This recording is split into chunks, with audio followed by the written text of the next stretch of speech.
welcome back to A Better World. This is your host, Mitchell J. Rabin, and we're very glad you're joining us again today. Today we're going to have another very interesting show. We are on location in Santa Barbara, California, an incredibly beautiful place.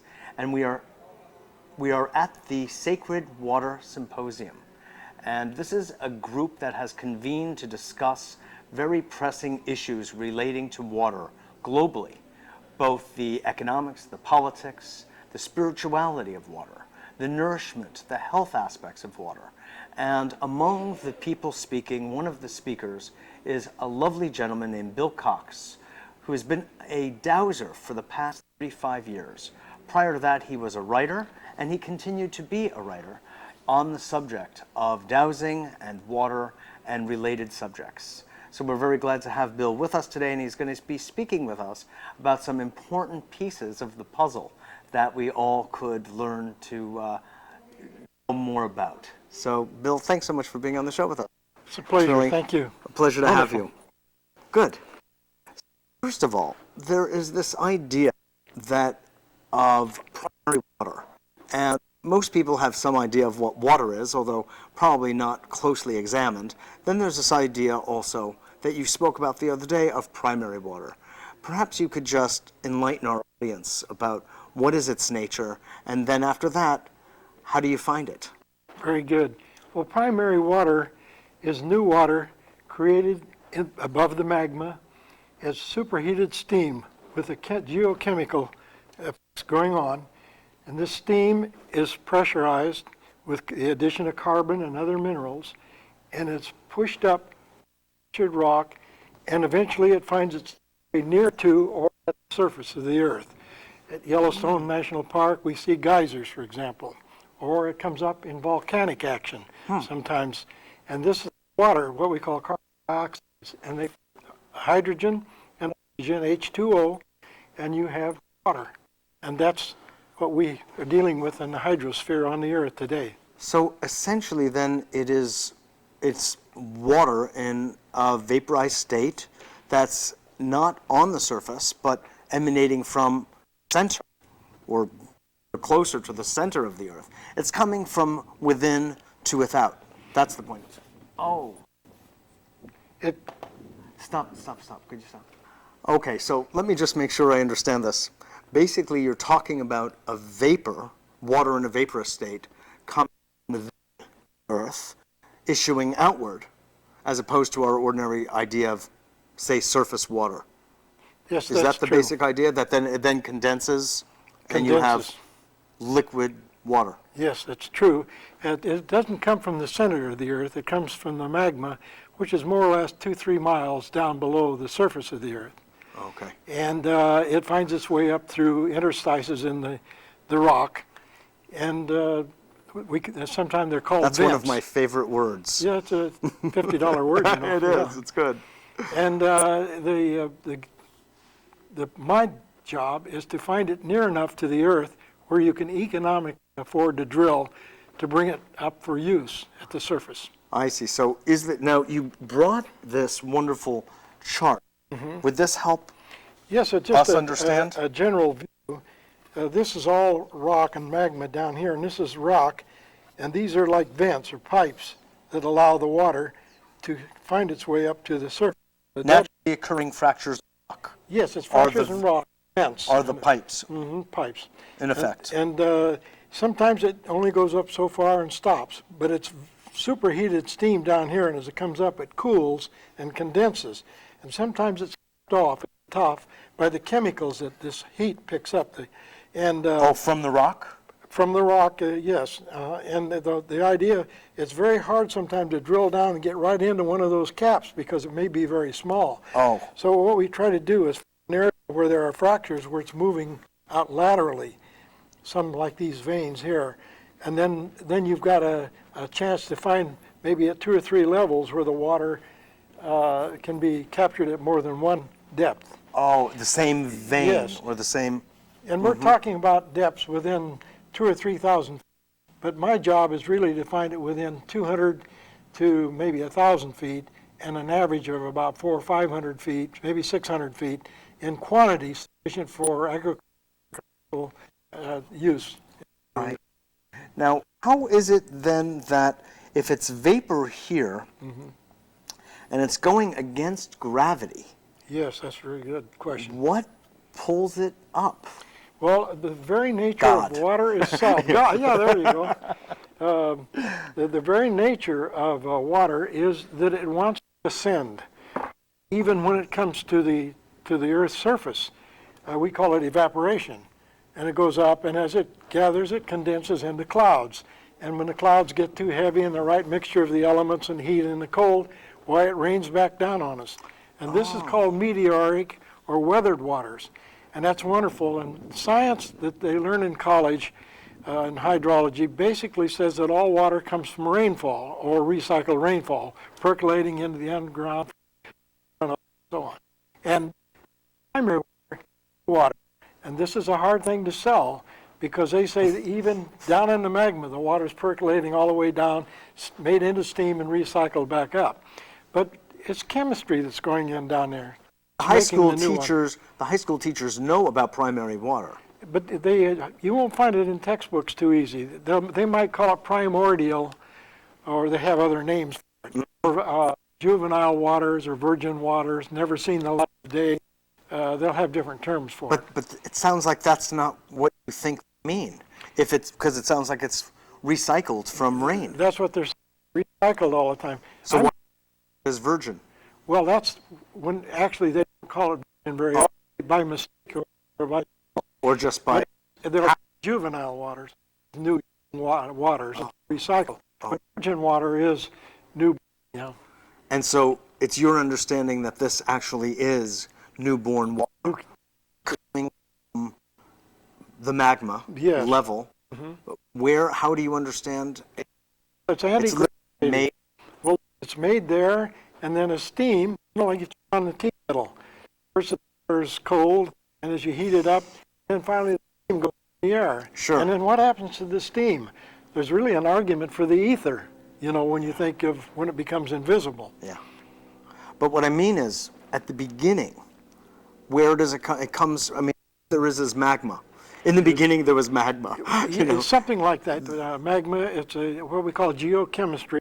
When the Earth was created, there's different schools of thought on this, but as a great big ball of molten whatever it was that came out of space, finally cooled over time and condensed, and then there were volcanoes and geysers and so on. And one school says, well, if the Earth was born already with an atmosphere, and another one says, no, it couldn't have. It was too hot, 2,000 or more degrees maybe. It was too hot. The Earth itself formed later what we call magma, which is closer to the Earth. I'm talking about the lithosphere. The lithosphere is just below the surface. And then we call the Earth, the hydrosphere is where the waters are, the rivers and the lakes and the oceans. Oh, okay. And then we have the atmosphere. Okay. But the idea is that, think just of magma, this like thick, black, dense material. Somehow or another, hydrogen and oxygen are marrying there. Yes. Forming water. The making of water, yes. They're making liquid water, like in the teapot, which begins as cold water, and then as it rises, it steams, and then it liquefies.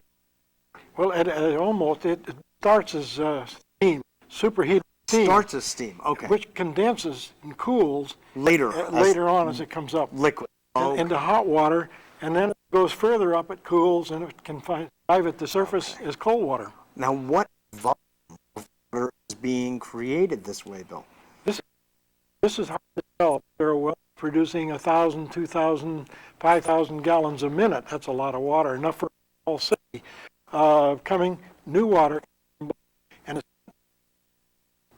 it's has individual source. Have you seen this to be uniform? It's all found in deserts. The recycling theory. Very interesting. I mean, this is and we have a history. Breakthrough, is it not? I mean, how long has this been known? The history goes back, as near as I can trace it, to North Gold Eric Nordenskjöld and his father Nils, who were Norwegian mining engineers, who discovered on the coast of Scandinavia, the rocky coast near the ocean, drill right into rock, bring up fresh water where normally you would expect salt water in the ocean.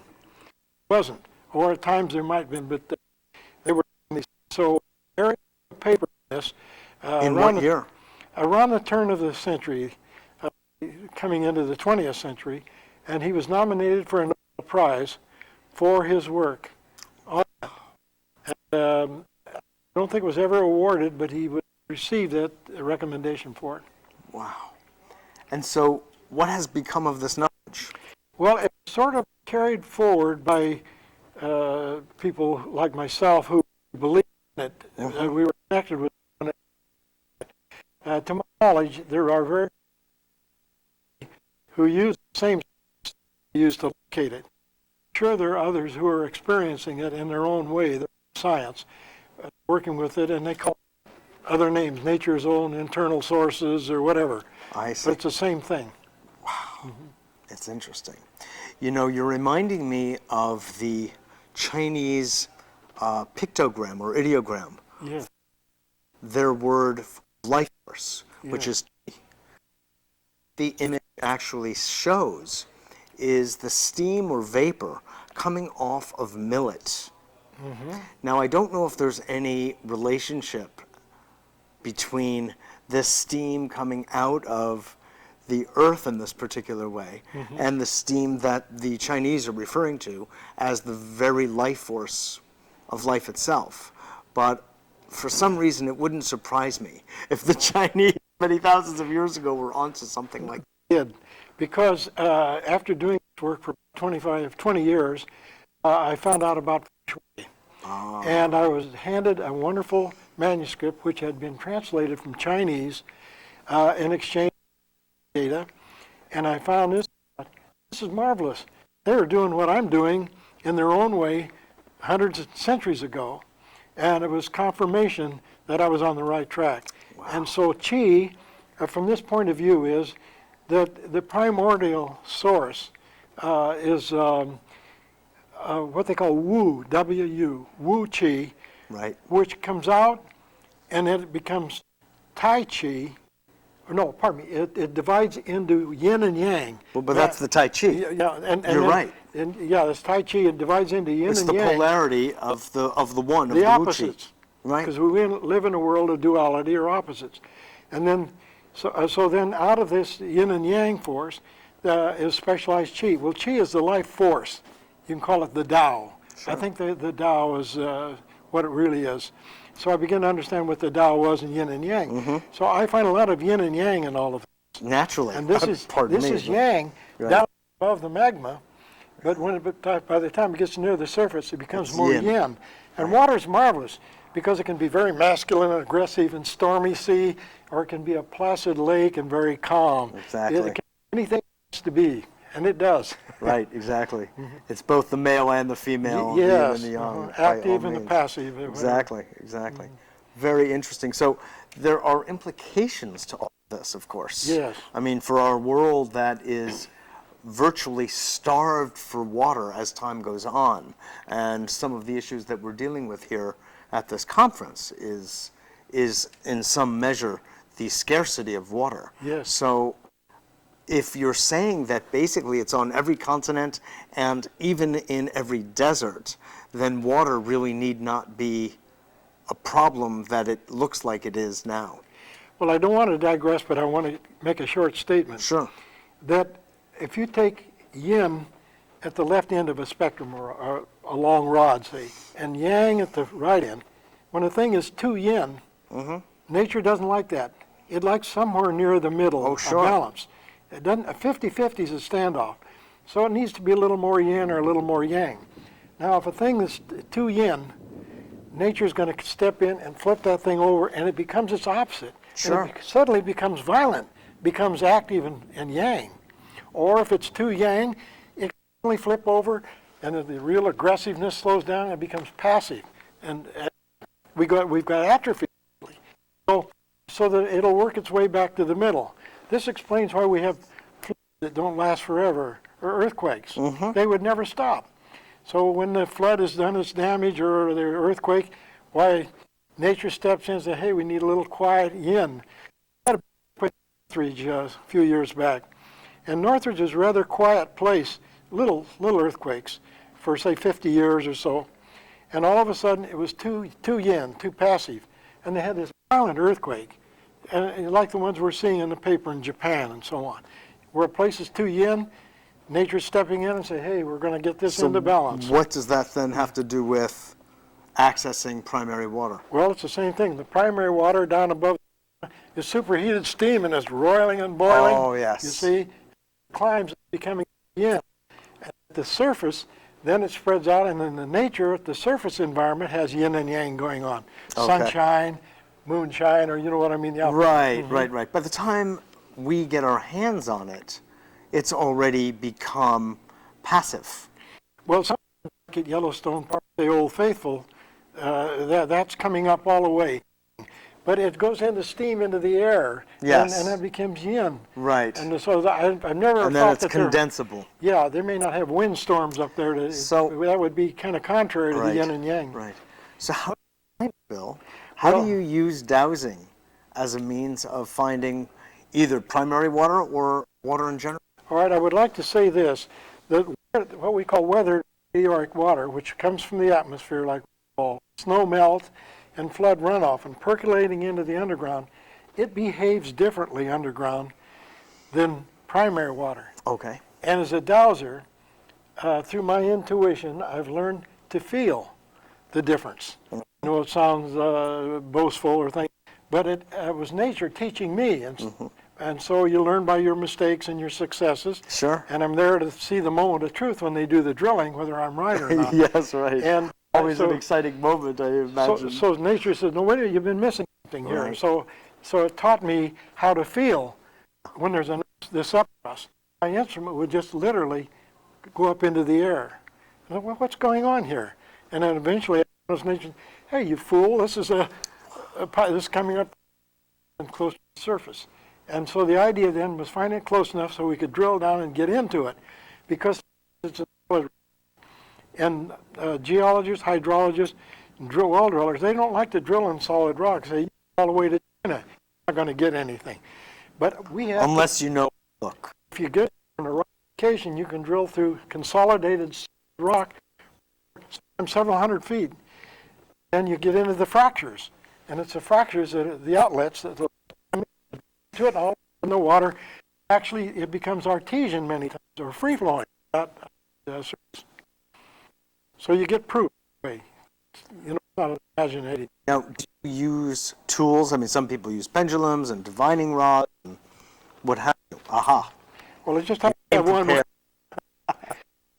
This That's version of a water compass that Mr. Cameron, who is my teacher, invented, and it has the capability of different dowsing instruments all rolled into one. Wow.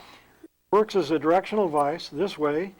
It'll go on where I'm trying to feel numbers, by the way, rather than I just count, but I have to feel them. Oh. And it also operates as a gravity pendulum down in the lower situation this way, and it also operates as an upright pendulum in this way. Wow. And a pendulum, it'll oscillate or gyrate this way. It took 22 years to get all those instruments into one. It was a masterful thing that he did. Phew. So by 1952, he had achieved that goal. Wow. And the instrument, over the years, there were probably well over 100,000 that are throughout the Is world. that so? Wow. Now, when you say feel the numbers or feel the location of the water, hard question, but what does it feel like? What is it that you're seeing? You describe that. Well, if the water is with this directional thing, if the water is moving horizontally, this will move off in the direction of the flow. If it's moving, I can't. And I can tell by the speed, the strength of this pull-off, how much water might be in there. Now, it also How does goes, it know that you're searching for? Sometimes, for instance, you search for oil. So you smell it. well, when I'm in the market, my wife sent me here to buy a loaf of bread and back with milk, I'm going to get a good kick. You know what I mean? So I have to be sure I know what I'm looking for and stay focused. I'm not with an ice cream bar or something else. So Basically, the questioning, you tell it. you've got the question, phrase, and you have to stay focused on it. Oh, okay. Stay Oh, you have to focused. maintain. You can't just ask the question and then let it go. There's You a- need to maintain the question. Maintain it, and you have to know if you lost focus that you did, know how to get it back in focus and Okay. recapture it. Otherwise, you're going to be wandering off the land. Right. Yeah. So you ask the question in case the primary water nearest here. Yeah. Well, what I do, I set up code beforehand. So Okay. this is a yes answer, and this is beyond my physical control. Through my autonomic nervous system, the energy comes through and moves through my autonomic nervous system. You can call it an angel or whatever. But anyway, then this is a no answer to the left. If I get into an uncertain situation, it'll vacillate this way. It won't go clear over. So it means uncertain, don't know, maybe, possibly, question unclear, try later. You have to examine that to find out what it is. And where Dowser and a lot of people make a mistake, they insist on an absolute yes or an absolute no. And it's not readily forthcoming. So subconscious mind goes in and says, well, we're going to have some fun here because it doesn't know right from wrong. It's not a reasoning part of us. And the subconscious mind says, well, he wants, and he invents a method. He'll send up signals and give me this answer. He intervenes, like Mickey Mouse in the Fantasia. You remember when he was getting the broom handles to carry the water? There's kind of a thing that happens, and it gives you something that's not there at all, so you can be self-delude yourself. I see. But anyway, this code I work at, and I make So pictures. essentially you're programming it. Programming, and I make pictures. You're establishing your yes and your Yeah. no and the directions. So coming back to your question about Yeah. numbers. Yeah. What I mean by number one. So I am picturing my number one. How I feel about it. Give it a number two, it has its own color and its own color. Okay. And then in So you series. have to program the number too. So that I feel Or the an numbers. image. Yeah, I can feel Okay. them. And say if what I'm And looking each for, one has to be distinct. distinct. Now, I'll give you an easier picture to work because I in picture with a yes answer. I picture somebody standing before me, nodding their head yes. And I check it. And if it doesn't work, I get two people standing in for. Oh, and pretty okay. soon, if I need a whole army of them out there all saying, yes, yes, yes. And finally, pretty soon this thing will move over and it'll go, yeah, it got it. You know, whatever this intuitive part of the mind. Right. And then no, it's no, or no, no, no. And then if it's uncertain, kind of like this, you see. Could you program a sensation?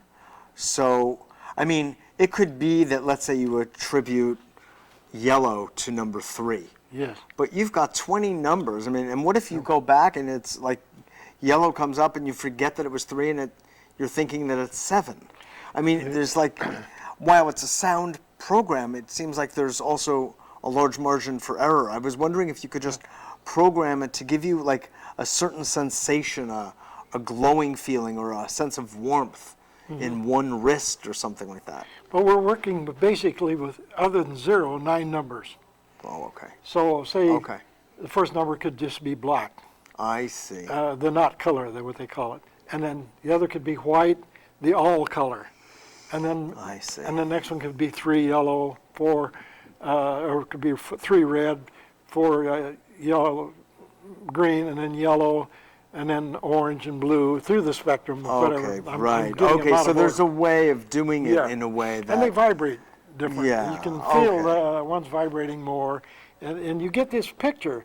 So when you want the number, why it goes to the feeling level, what we call the noetic, Yes. the intuitional feeling, Sure. sentient side, not sensus, but sentient. The sensus is setting up the program, like a computer program. Right, But the finder is the sentient feeling side. right. And you got to know which one's doing it, or otherwise Exactly. you can get confused. Of course. And one can't do the work of the other. They have to work course. together. Of course. Now, I know that you're well known and you've been doing this for some 35 years. What is the actual rate of success of finding what it is you're looking for?